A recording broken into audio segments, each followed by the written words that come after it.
사도행전 24장 1절에서 9절입니다. 가이사라는 해변에 있는 군사도시입니다. 거기에는 로마의 그 총독부가 있고, 그리고 가이사라를 건설한 헤롯 왕의 궁이 있는 그런 곳입니다. 하나님께서 바울을 가이사라로 오게 하셨습니다. 총독이 누구냐? 벨릭스 총독이에요. 왜 하나님께서 이렇게 하셨을까? 가이사라가 목적이 아니고 안전하게 로마로 보내기 위해서 지금 가이사라로 불러주신 겁니다. 그런데 현실은 그렇지 못해요. 그야말로 안개 속입니다. 저 너머에 뭐가 있는지, 어떤 일이 기다리고 있는지 알 수가 없는 거예요. 재판이 열리지도 않아요. 죄가 없으니까. 석방도 못 시켜요. 석방시키면 당장 유대인들이 바울을 끌고 갈 거예요. 이러지도 못하고 저러지도 못하고 그렇게 시간을 보내면서 이 바울이 한 가지 마음에 확실한 것을 보게 됩니다. 그것이 뭐냐? 더 이상 유대인은 아니다. 내가 마지막 갈 곳은 이방인이다. 하나님께서 왜 자기 자신을 이방인의 사도로 불렀는지 이런 모든 과정을 통해서 그는 다시 한번 확인하게 됩니다. 마지막 로마에 가서 내가 이방 땅에서 내 마지막 시간을 보내야 될 것이다. 예루살렘에 대한 미련도, 유대인에 대한 미련도 이제는 다 내려놓게 됩니다. 총독 이 벨릭스, 이 사람은 본래 노예였다고 전해집니다. 그러면서 이 총독의 자리까지 올라왔어요. 이 아그리파 왕 1세의 맏딸과 드루실라라는 여자인데 그 여자와 결혼을 했습니다. 그리고 클레오파트라의 손녀를 아내로 맞았습니다. 그가 하고 있는 걸 보면 얼마나 그가 철저하게 정치적이고 그리고 세속적인 사람인가 하는 걸 분명히 알 수가 있어요. 그런데 그때 당시 각 지역에 파견된 총독들이 안 가려고 하는 데가 어딘가 하면 유대라고 그랬어요. 왜냐하면 유대라고 하는 나라는 종교가 다스리는 나라입니다.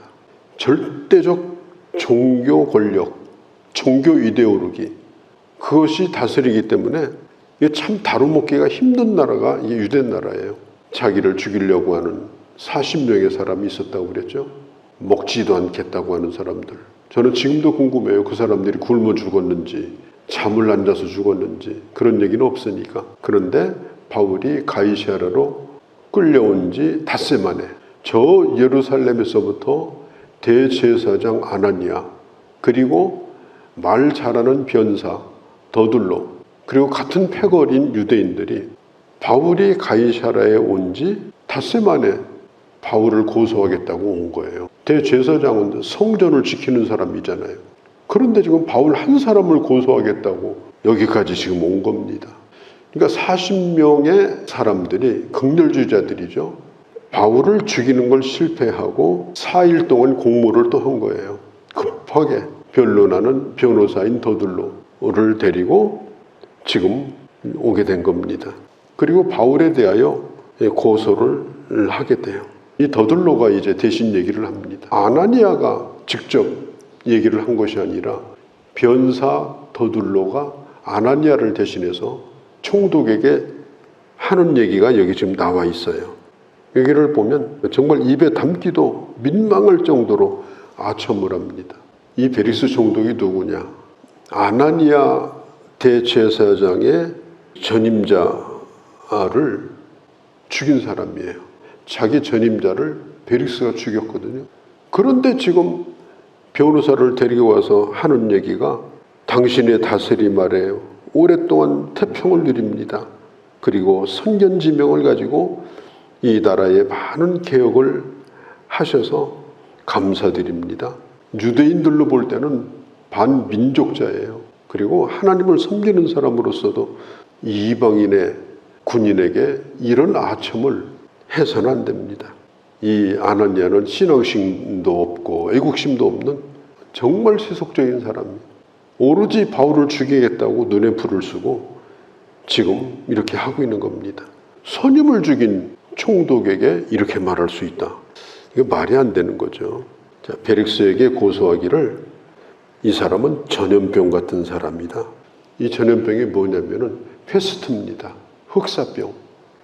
역사적으로 가장 사람의 생명을 많이 뺏은 병이 페스트입니다. 서기 54년, 그러니까 바울과 거의 비슷한 시대예요.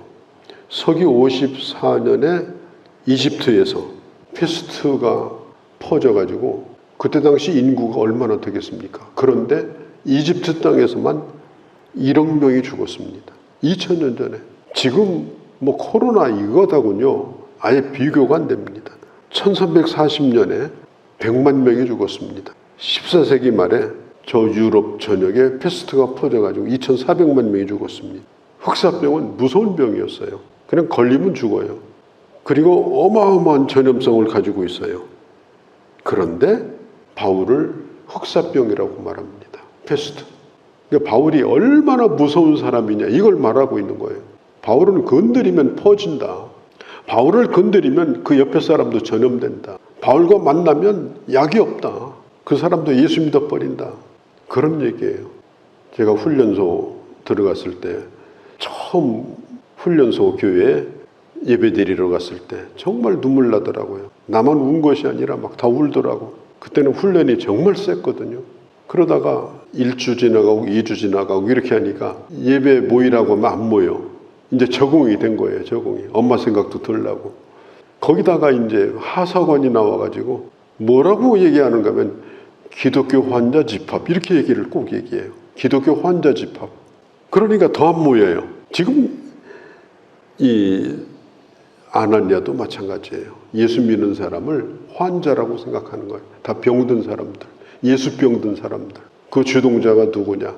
바로 그 근원지가 바로 바울이다. 저 싹을 안 잘라내면 이건 약이 없다. 반드시 바울은 제거해야 된다. 지금요. 완전히 그런 생각에 붙들려 있는 거예요. 저 예루살렘에서 다락방에서 120명이 모였습니다. 그렇게 시작된 교회가 유대 전역에 퍼지고 또 스데반이 순교하니까 사마리아로 퍼지고 그러더니 사마리아에서 더 멀리 도망친 안디옥으로 퍼지고 그래서 안디옥에 교회가 생기고 거기서 바울이 등장을 해요. 그 교회에서 바울을 저 지중해에 있는 섬에 또 아시아에 그 다음에 저 유럽에 계속 보내고 이렇게 하니까 가는 곳마다 교회가 세워집니다. 가는 곳마다 예수 믿겠다는 사람이 늘어납니다. 예수님이 하신 비유가 딱 맞아요.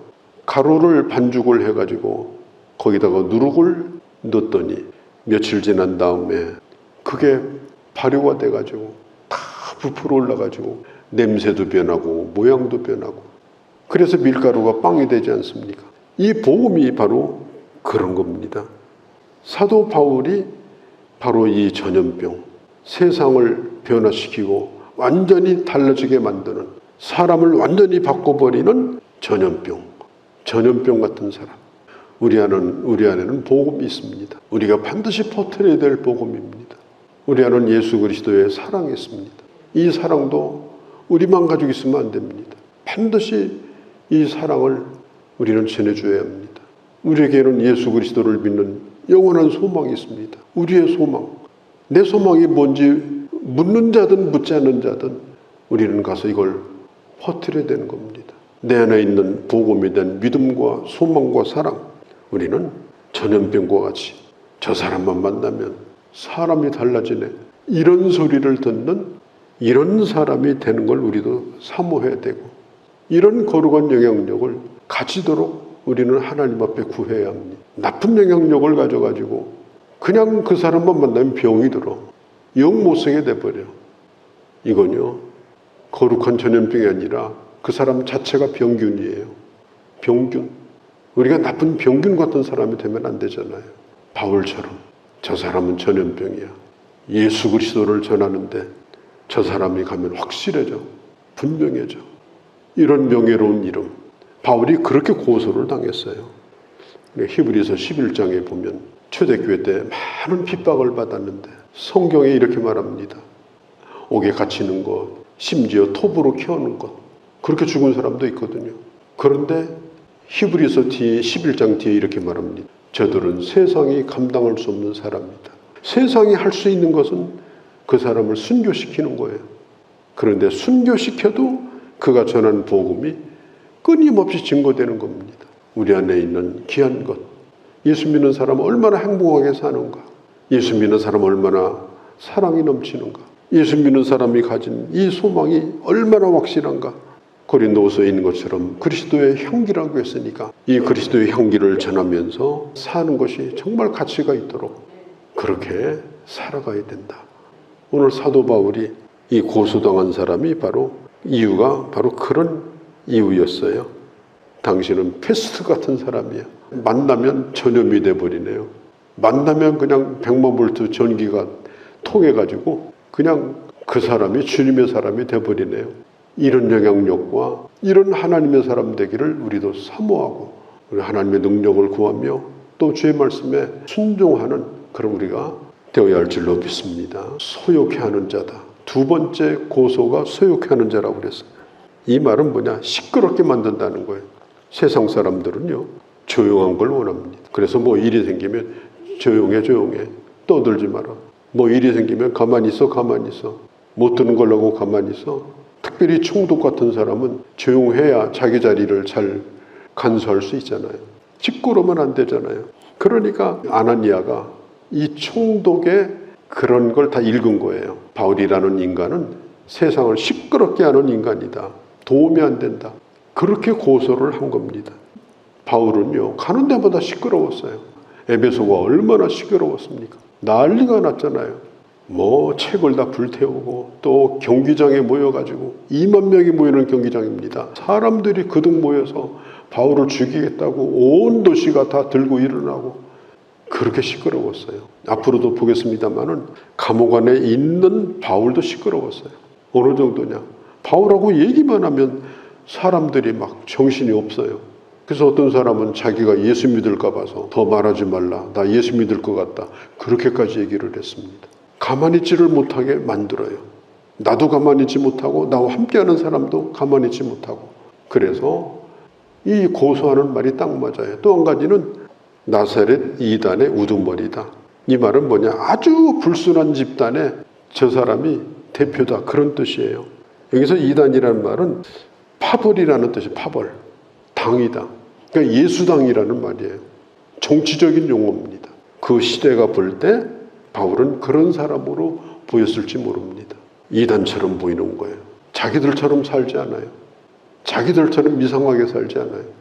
자기들처럼 미워하지 않아요. 예수 믿는 사람은 달라요. 그래서 전혀 다른 그냥 새로 생긴 당과 같이 보인 거예요. 우리 예수 믿는 사람이 또 하나님의 교회가 세상에서 바라볼 때 야, 참 교회는 완전히 다르구나. 다른 사람들이 모여있구나. 정말 저기는 예수당이구나. 그런 소리를 들어야 이게 정상입니다. 자, 더들로가 바울을 고소하는 말은 사실은 바울에 대해서 제대로 본 겁니다. 전염병 같은 자요. 세상을 요란하게 만드는 자요. 그런 완전히 자기들과 다른 나사렛 이단의 괴수다. 세상 사람들이 나를 뭐라고 불러주는가? 그게 중요합니다. 잘났든 못났든 간에 예수 믿는 사람은 세상 사람과 전혀 다른 사람. 그런데 만나면 그 사람도 영향을 끼치는 사람.